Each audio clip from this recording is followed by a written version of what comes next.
Welcome to Just WannaQuilt, a research podcast coming out of Tulane University Law School, where we explore all kinds of things, stories about quilting, tools, field trips, maybe some famous quilters stop by, and, of course, a little bit of copyright thrown in just for fun. I'm Elizabeth Townsend-Guard, your host. I'm a law professor at Tulane University Law School. I also hold 2 fellowships right now, one at the Business School and one at the Newcomb Institute at Tulane, and I just want to quilt. So today we're talking with Jennifer Morrison of Anderson Fabrics. They make custom drapes and all of the interior stuff for your house. And they're huge, and they've turned to making masks. They also have a quilt shop, and they also do custom quilting. It's so insanely cool, and they've made 50,000 masks. 50,000 humans making 50,000 masks. It's amazing.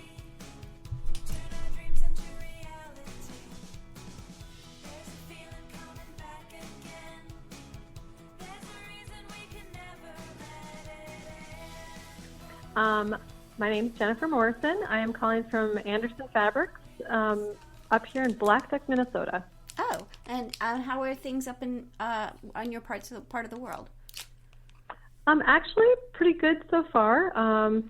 As far as the virus goes, we've been, it's just slowly making its way up to us. So we are thankful for that. Yeah. But at the same time, it's a little unnerving just watching everything happen. Yeah. Kind of unfold around the world and preparing as much as possible, and over-preparing and re-preparing. I get that. I really do. I'm in New Orleans, and so we got hit early-ish, Yeah. And so there really was a sense of not having any idea what was, there was feeling completely blind by like what this is. And so I think it would be interesting to be preparing with more knowledge, but also probably scary too.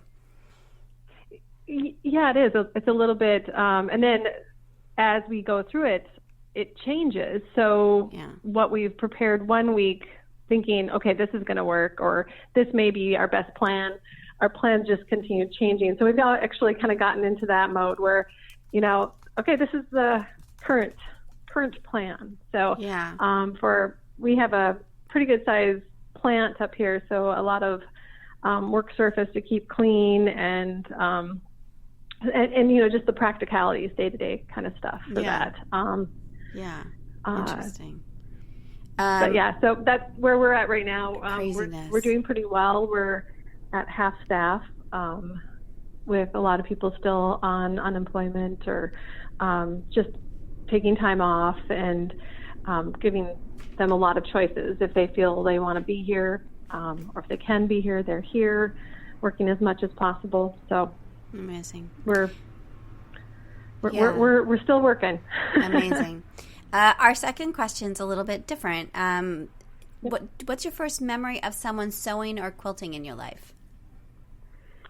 Ooh, that's actually a pretty easy one. We did a lot of sewing growing up. So my mother sewed a lot of our clothes, and both my grandmother and mother quilted. So we were exposed to it pretty early. And then when we made our own, doll clothes and things like that. And I was in school when home ec was still required. And so you're sewing the entire time. So interesting. People kind of want to. I'm kind of on the fence. Some people want to bring back home ec, but there's so many mixed feelings about it. Of like, I loved it, I hated it. I'm not sure how important. I don't know how much it made people into sewists.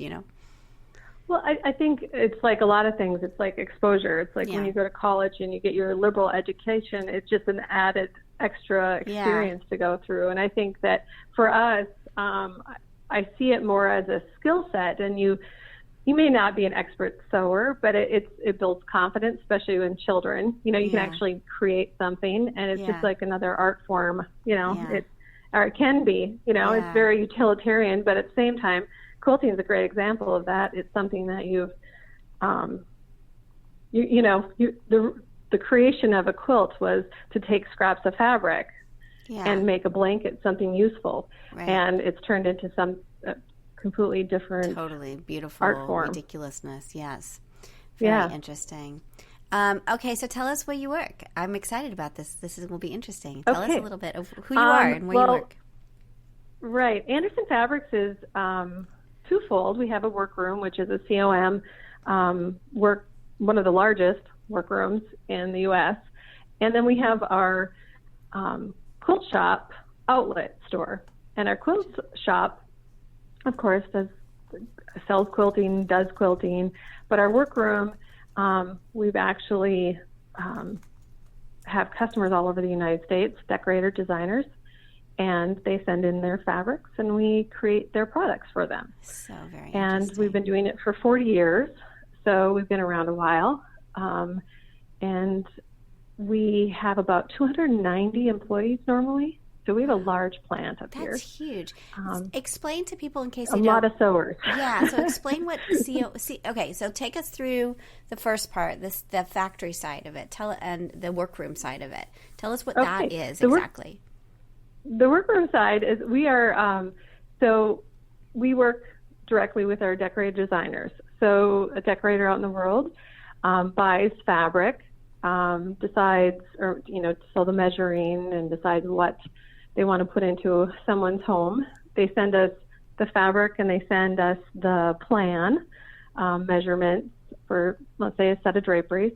They send it to us. We create a ticket, send it out to the workroom. They match it up with the fabric, and we make their draperies for them. So everything's custom. So the decorator's picking out the fabric, deciding on measurements of the house, and we're creating that for them and then sending it out.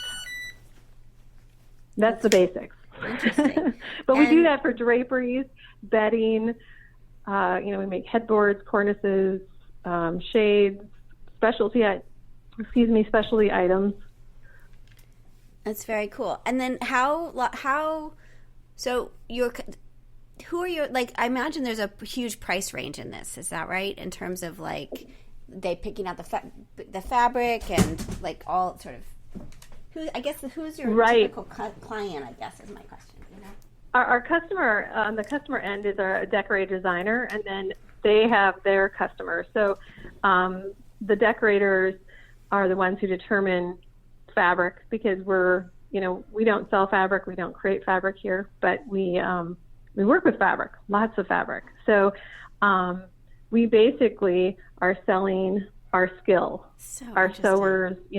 It's so instead of having a couple people in the back room to be your seamstress, it's like having 290 people who can create everything from your cornice to your bedspread to your draperies, your pillows, and your shades. So it's taken us 40 years to get here, but we, like I said, we have a very skilled workforce. We're northern Minnesota in Black Duck, which is a small population, but it's a great little town, and so it just has worked. And our clientele is all over the U.S. That's what I was going to ask. Yes. And how many, this is so interesting. Are you are there other places like this, or are you kind of the only game in town? You're so big. It's so interesting. Sort of, what does this landscape look like? Well, there are other workrooms in the United States. We just happen to be the biggest that we work with COM fabric. So basically, most places would maybe sell you the fabric and create a drapery that's partially custom, and it would, might be on a smaller scale, or it might be a limited custom. For us, really, we will try to work with anything that you send us. I mean, there may be a few things that don't work so well, but we have, but we've got customers we've had for those 40 years or close to it. Amazing. And you just create a partnership. So you have a decorator maybe call you and say, we really have this great idea. We want to make these drapes, but I don't know if this fabric's going to really work, and so they'll send us a sample of the fabric maybe, or a picture of it. And then we just kind of work back and forth, maybe go back out there and we'll try to make, put a seam in it, actually start trying to use it, or hand it off to somebody who has a lot of experience, and then they play around with it and go from there. But it's great. It's my background is art.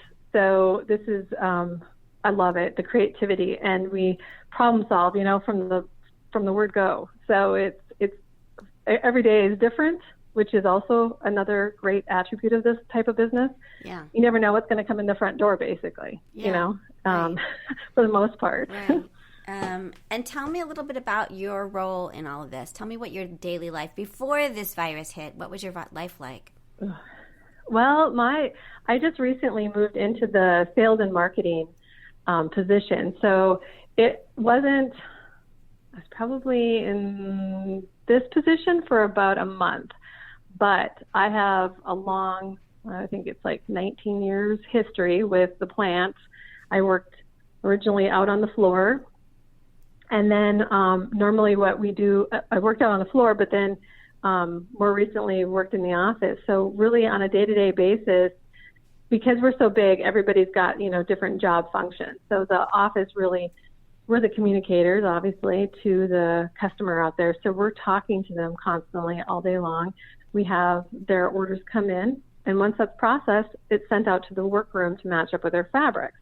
So from the time they come in, an employee might have, depending on what department they're working in and they will be touching many people's draperies, and they'll do their part on that drapery. Yeah. So we've broken it down into lines so it goes quicker and it's more efficient.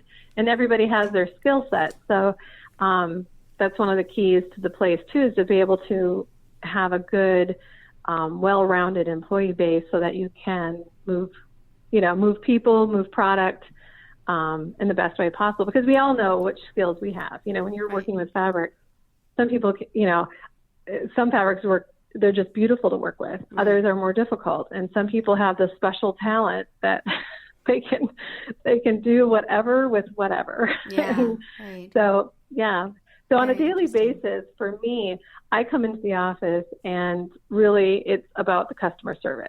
Yeah. So I work really closely with the decorated designers, making sure that we're meeting their deadline, that we're communicating clearly with them, and same goes for them. They email in their information, but I come in, we push orders out onto the floor, and then follow through with them every day.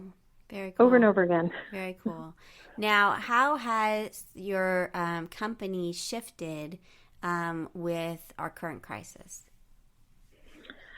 Well, that was very interesting because, like I said, I just moved into this position. So I went from just kind of getting my mind around what we wanted to do to help our regular customers when this hit. Well, then, if this, of course, has affected everybody, right, and in fact has affected our customers way before it affected us.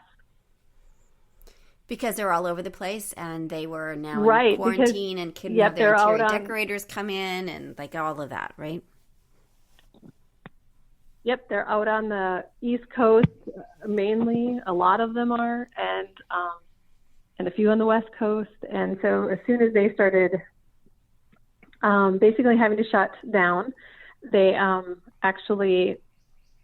great because that was another part of this, is because we've been in partnership with them for so long, most of them were able to get a hold of us, and we were either stopping shipments. And so there was a couple weeks of just shuffling, mm-hmm, figuring out what we needed to get out quicker so that made it to their customer, before everything got shut down. And then once that kind of calmed down, it was, we decided right away we really needed to do something else. And first we thought, okay, what are we going to do to help out?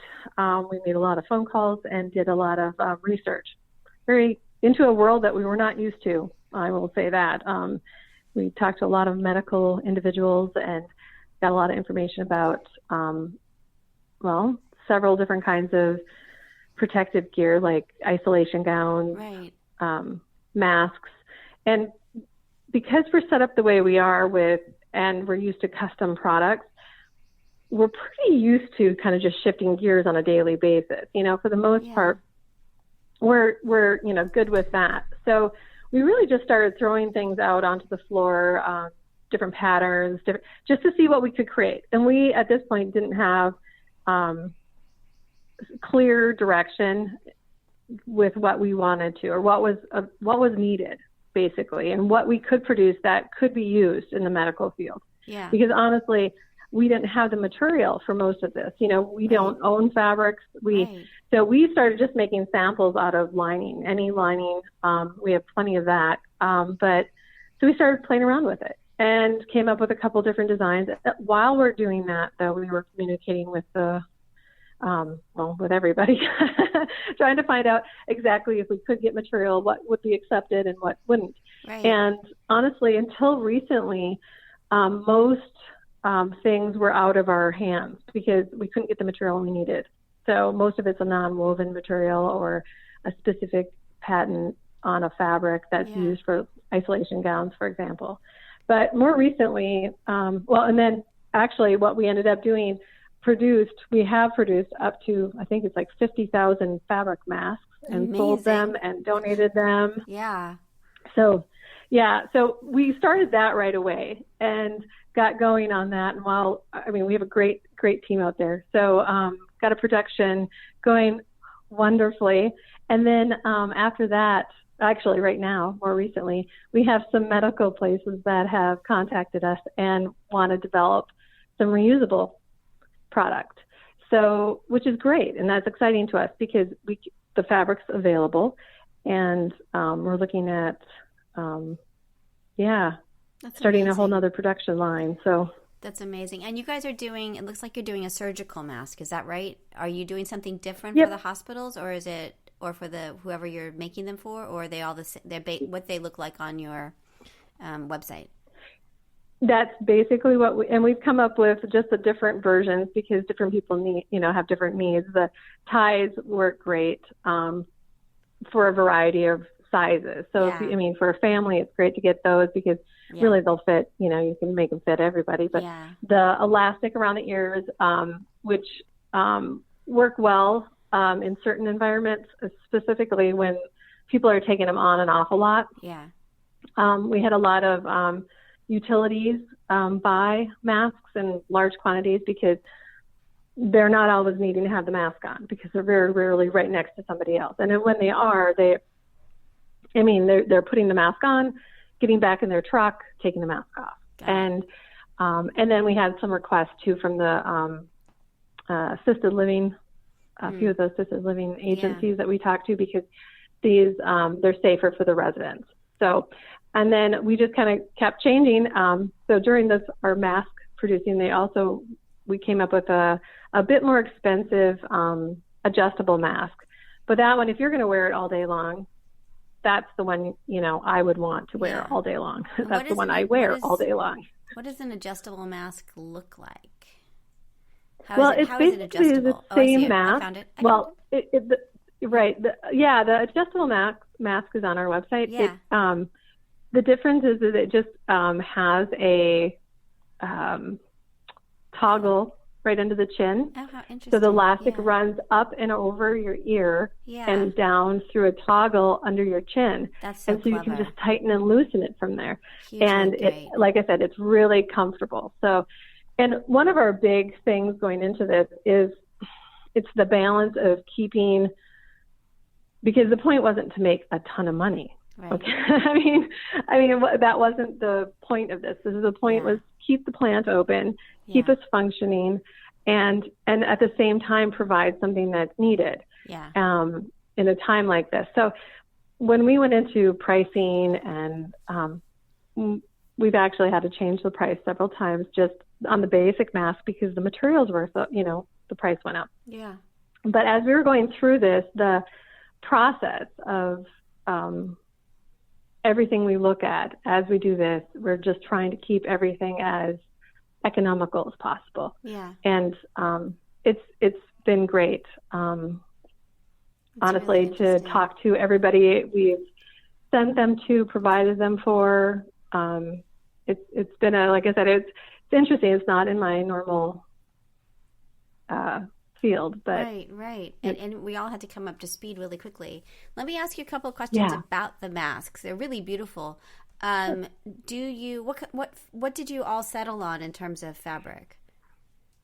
It's just a 50-50 combo lining. So it's 50 poly, 50 cotton. And we did that because some of the cotton lining that we have, and it's a very simple lining, doesn't have, it has a stiffener in it, but it's, once you've washed it, that comes out, and it's no longer in the fabric anymore. But we found that the full cotton one would shrink. Mm-hmm. And so if you were washing it too high a temp, and it wasn't as easy to work with. Interesting. So we decided to go with just a poly cotton. And actually, it launders beautifully. Nice. We've all had a lot of experience with masks up here. Yeah, so I know, it's crazy. And then is it 2 layers? Is that what you're doing? Yep. It's folded over and then pleated up. And it's actually got a bendable nose piece in it, so it molds right around your nose. Interesting. And that's really interesting. And then, and they're just really, really pretty. Having made lots of masks, mine are not as pretty.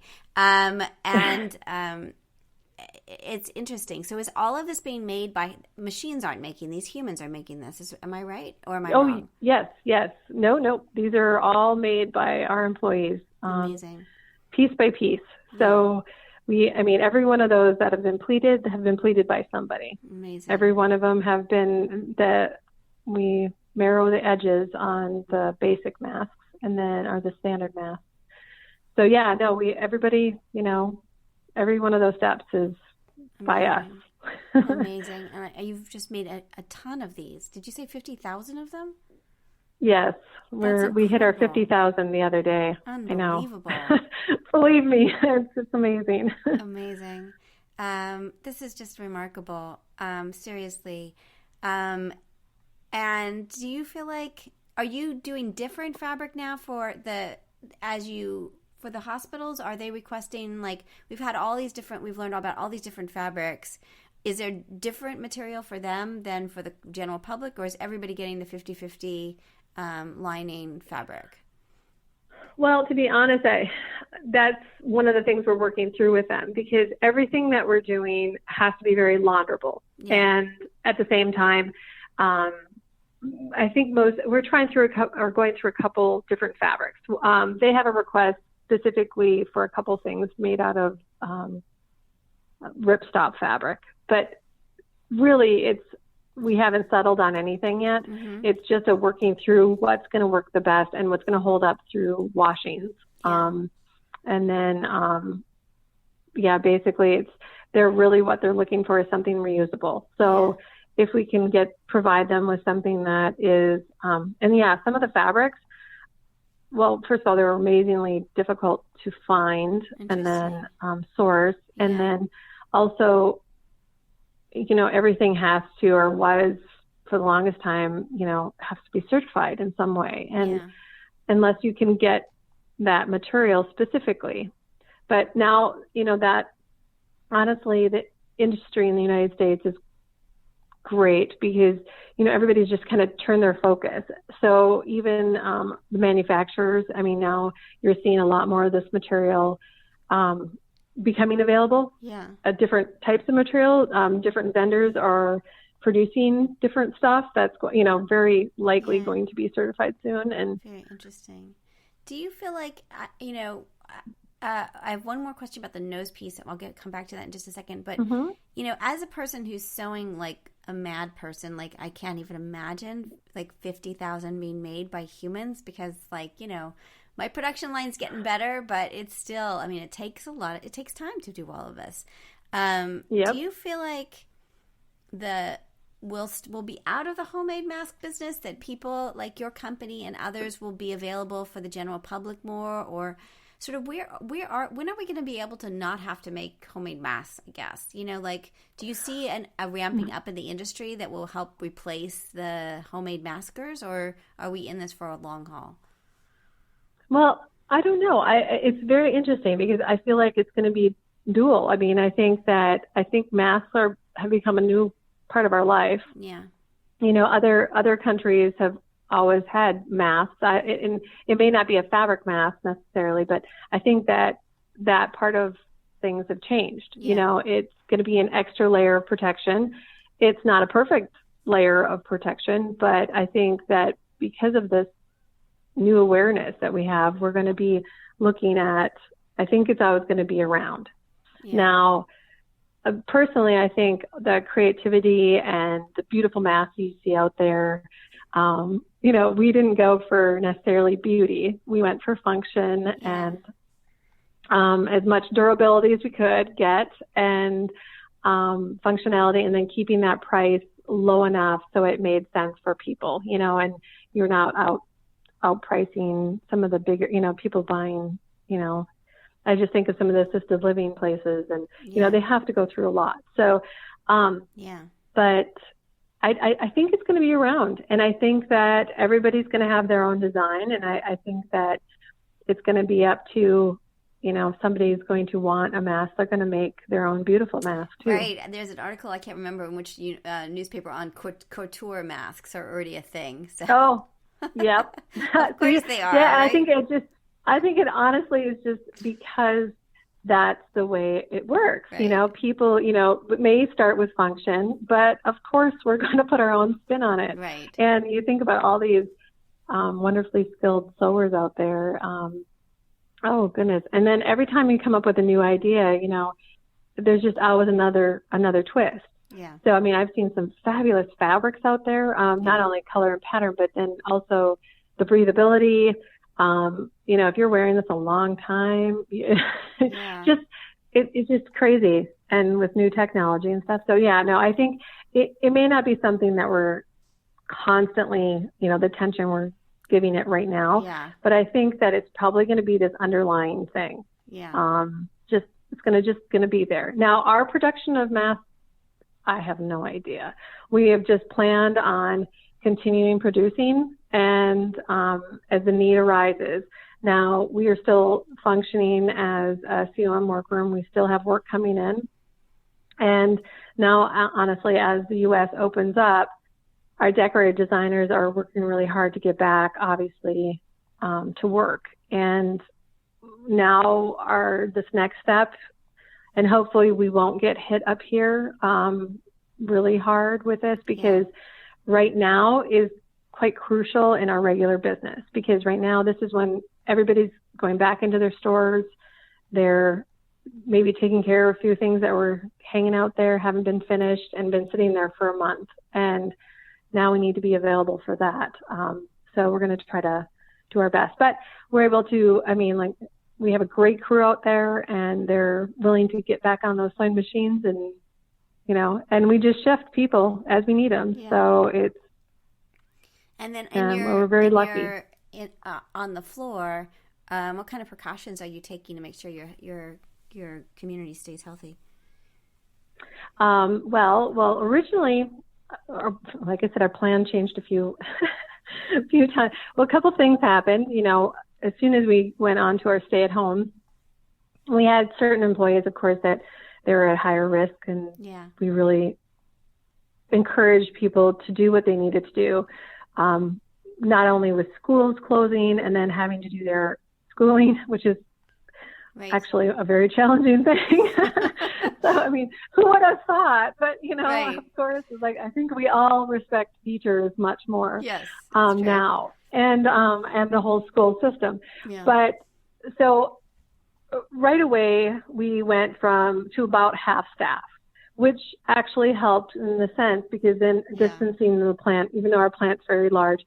So social distancing is number one. Number two, people, when they came in originally, just washing their hands, being basically keeping the plant clean, So we've implemented a couple policies on cleaning and entering the plant. And then also, of course, really encourage employees to listen to the stay-at-home. So when you leave work, go home and don't go out any more than you need to, and please don't do any traveling, because once you've traveled, we have to put some type of I wouldn't say quarantine, but we ask, it just goes back to, we're trying to keep the plant safe. So how do you keep it out? And so wearing masks, quite a few different, Yeah, very interesting.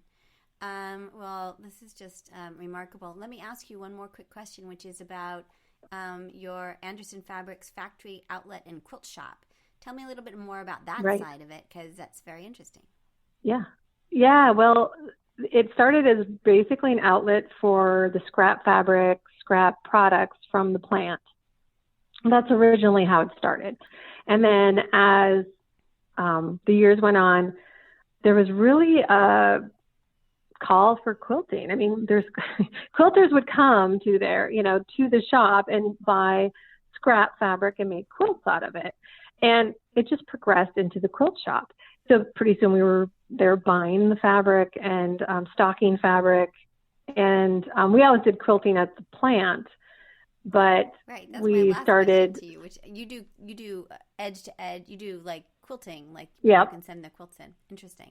All right. Continue. Right. So yeah, and so originally it was the quilts would come down to the plant. Well, now they have a quilter down there. So a full-time quilter, she's down there all day long quilting, and all the quilt tops, which actually makes perfect sense. Everything's right there.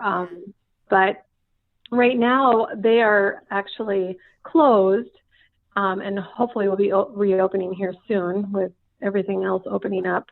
But right now they're taking care of our online sales. So we actually are still able to keep people working down there. That means our quilts are still being quilted. We're not bringing any new ones in at this point until COVID clears up a bit. But we have a backlog because we have an enormous amount of quilters up here in northern Minnesota, or actually all over Minnesota. So that's good. Yeah. We love that. Right. And it's interesting because on your quilting, you do it by the yard, which I haven't seen very much. That's an interesting way to price it. Tell me a little bit more about that. That's very interesting. And I think that originally comes from the fact that it was down at the plant to begin with. And when we price a lot of things, that is the metric, I believe, that we started with. Is more by the yard. It just made more sense production-wise, because we also have a lot of customers. Well, in the past, we'd have a lot of customers, like we make comforters, bedspreads. Oh, right. And right. Yeah.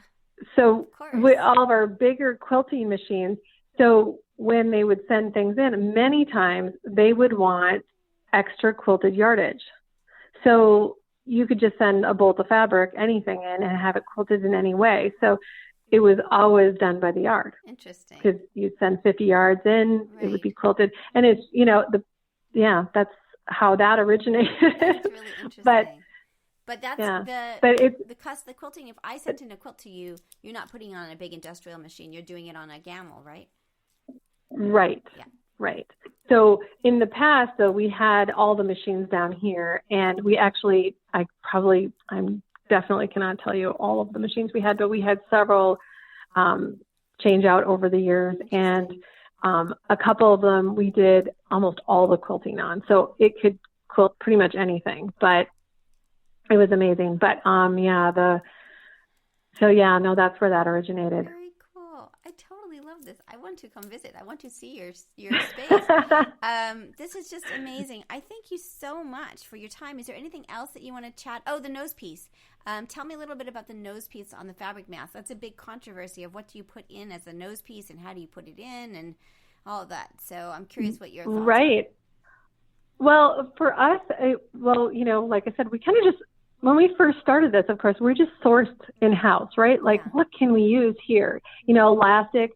Our elastic was interesting because, it's so hard to source. And then, it's getting a little better now. But so that was interesting. We did have elastic, but it was, elastic we used for something else. And then obviously, but then the nose pieces is something we use for another product, but it's very, very similar to just a bread tie, but it's plastic coated, and it's a heavier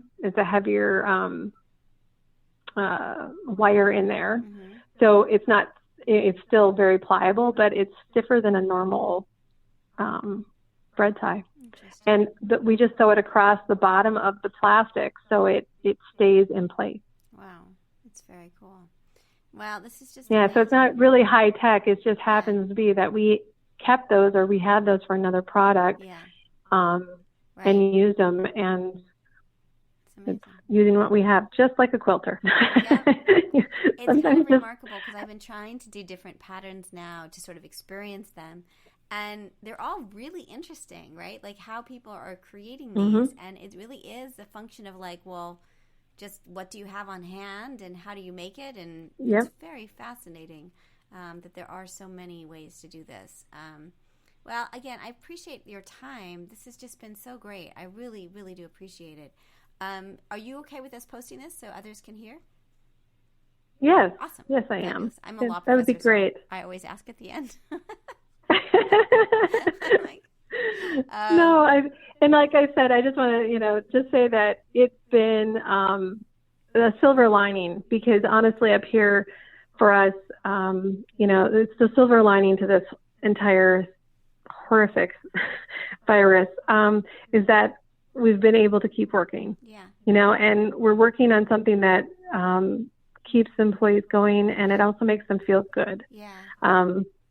We have an employee who actually just today, she's great. She's in her 80s. She's been here forever. And she said that every time she makes a mask, she says a little prayer.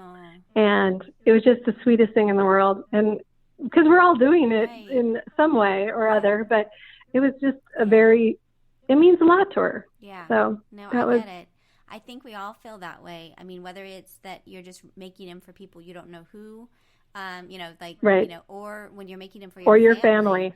It's very much like I'm protecting Jeff right now, right? Like maybe this will help with just a little bit. Like you don't know, it's not perfect, but at least, I mean, and we sent out some, and it was just like you're sending love through the mail, right? It's just a little bit of like, we love you and we hope this helps, which is really all we can do. So I'm just really it's amazing, and I'm so impressed with they're gorgeous. And they're also how many you've been making. It's just really, really remarkable.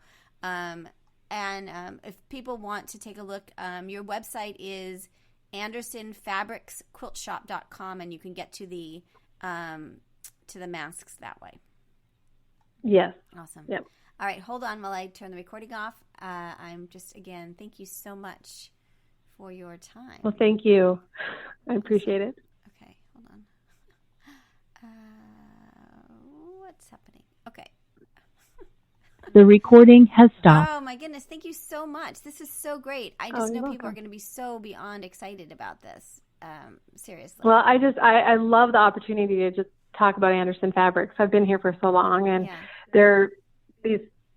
all of these people have been my family basically for 20 years. So, and like everybody out there in the quilting world, my mother-in-law does beautiful quilting.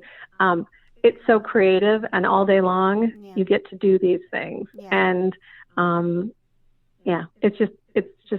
it makes you feel good. So it's great. But we're trying to collect. So what I'm trying to do is I'm a cultural historian and a law professor, and so what we're trying to do is capture the stories that are happening. I'm wondering if you'd be willing to send one or two of the different types of masks so we could have them. We'd love to have you as part of. We're going to probably do an exhibition and a book on sort of what happened, and we would love to include you as part of that. And then part of it is we need it for the exhibition if we can do an exhibition. But the idea is to sort of really have a sense of like what's happening over this world, because I'm afraid it's all going to disappear. Yep. It's very ephemeral. Yeah. So that's kind of what we're trying to do. If you're willing, we would love it. Yeah, definitely. Do you have a specific address? I have I think it's on. Let me see if it's. Is it the 6329? Yeah, that's the law school. Yeah. Okay. Yeah. And do you want me to send it attention you then? Just put my name on it as the first thing, and then Tulane Law School, and it'll get to me, and I'll get it eventually when they let me go back into the building. That would be so great, because they're so beautiful and their story is so amazing. And so what we're trying to do is take the interviews, and we would send it back to you to review, but sort of the different stories that were happening, and so we could have sort of, making a quilt itself, kind of, you know what I mean, kind of the stories. What stories are we gathering, and what happened? So that's kind of our goal. So. Well, that'd be great. Yeah. All right. Well, that's exciting. I'll get some samples put together and sent out then. Fantastic. All right. Have a great day. Thank you so much. And I'll send you a link when this posts. Perfect. Thank you. All right. Fabulous. Take care. Bye-bye. Bye-bye. So you've been listening to Just Wanna Quilt, a research podcast coming out of Tulane University Law School. And I'm Elizabeth Townsend Gard. If you like this podcast, keep listening. Also, we have a Facebook group. Come join us. We talk about a lot of things. We also have an Instagram account. And of course, most importantly, I really hope you get a chance to quilt today.